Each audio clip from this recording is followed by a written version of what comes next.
What is up, guys? It's Izzy. We're back with a quick video of my camera gear that I use to shoot my photos and to get the POVs. We're gonna save the camera for last because that's what I'm using to film on right now. But for my POV shots, I have a DJI Action 5 Pro. Pretty awesome. It's so easy to use. It's a great quality that comes out of it. Still playing around with the settings to get better quality. I did get the Creator Edition, so it came with 3 batteries in total and this charger. I think some other goodies. It came with like a selfie stick that I'm probably not going to use as much. I did buy the K&F magnet. This thing is pretty awesome. It's freaking strong. It's such kind of a pain to get apart, but this part goes inside your shirt. This part goes outside your shirt, so it just magnetizes together. It's really strong. You won't snap your fingers.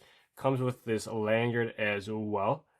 Wrap around your neck for extra safety. It's pretty huge, so I got it wrapped up a few times. So probably need to wrap it around a few more times. But you can use it or not. So it just snaps together.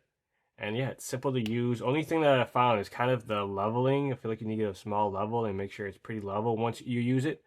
Some of the accessories I use is the Samsung portable SSD drive. It's pretty awesome. Pretty easy to use, just plug and play, and that is that. I only got this is a small one, I forget how many, 500 gigabytes or something, that I've had laying around, so it works perfect for this. Used to use it for Xbox, and now I use it for this. For my Mac, I plug in this Hitachi. Comes with a bunch of Thunderbolt, other stuff. I think that's for internet, but I use it mainly for the my SSD card and the mini SSD cards, internet, other stuff, but works perfect. I love how it comes with this little USB dongle that hides and slides right in there. And then for any portable charging that I need, this is not the greatest one. I've had this for a while. It works, gets the job done slowly but surely, but usually all my stuff is pretty charged. So this is only for like a case of an emergency or if I'm filming stuff for super long. It's the Anchor. I'm not sure how many. Power Core Slim 10,000. I'm sure there's better ones. The only thing that kind of sucks is you have to use USB. Now everything in the world is USB-C, so only thing that kind of sucks. But other than that, works fine. A little slow, but like I said, all my stuff is pretty charged when I leave the house, so I really don't have to use it. But you never know. In case of emergency, it's here, ready to go. All right, let's talk filters. So for my Sony a6400 camera, the main one that is being used is the K&F CPL. Works great for cars and any reflections off windows, just such as buildings and stuff. I do have an ND filter as well. This is ND4, so probably not the greatest, but it works. And then there's a UV protector as well. Yeah, UV protector. I don't really use this one, kind of just sits. All from K&F, came in this pretty nice portable little case, so that works pretty nice.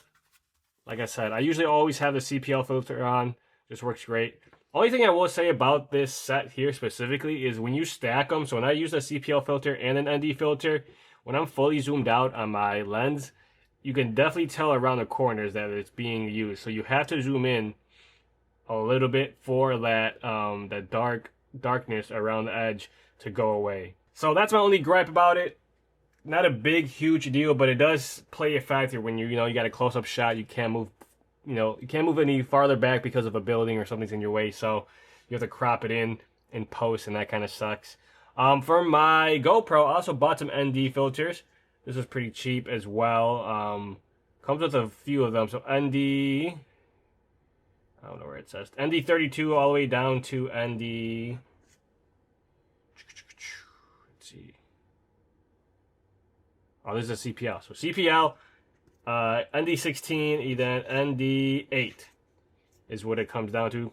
Pretty great for those bright sunny days. You just pop it on and it works. As far as another baggie goes, I have this pouch.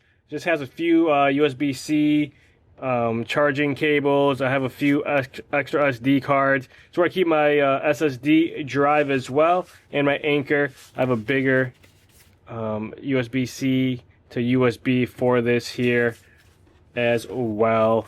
Got it off Amazon, a little cheapy, works fine. Don't really need to upgrade it. There's better stuff out there, but it was like 10 bucks or something like that. So this works perfectly fine. Throw it in my camera bag, so I will show next. All right, for my camera bag, I use a Bag Smart bag I got off Amazon. I think it was 60 bucks. Works fine.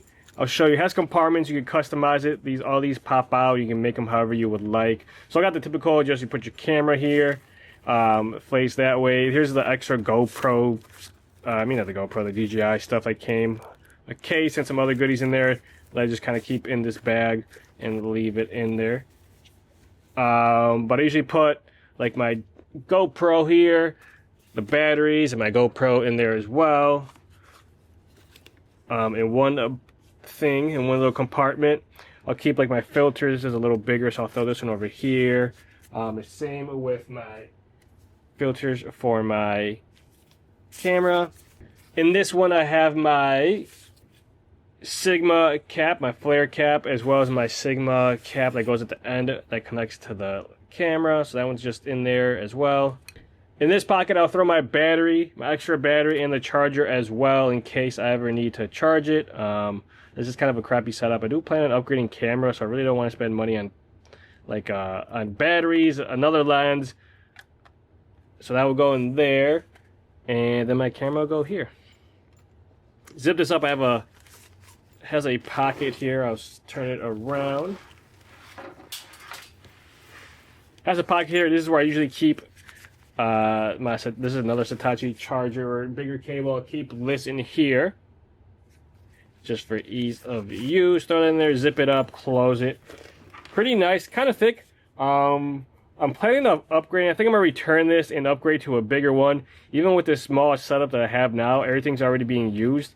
So I might as well just return it, get my money back on Amazon and get a bigger one. Probably get a K&F backpack that's fully, the entire backpack is has compartments you can customize.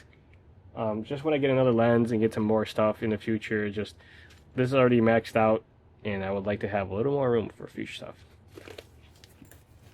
Up front there is enough to put up front there is like this extra compartment you can use. This is like a pouch when it's raining, a poncho.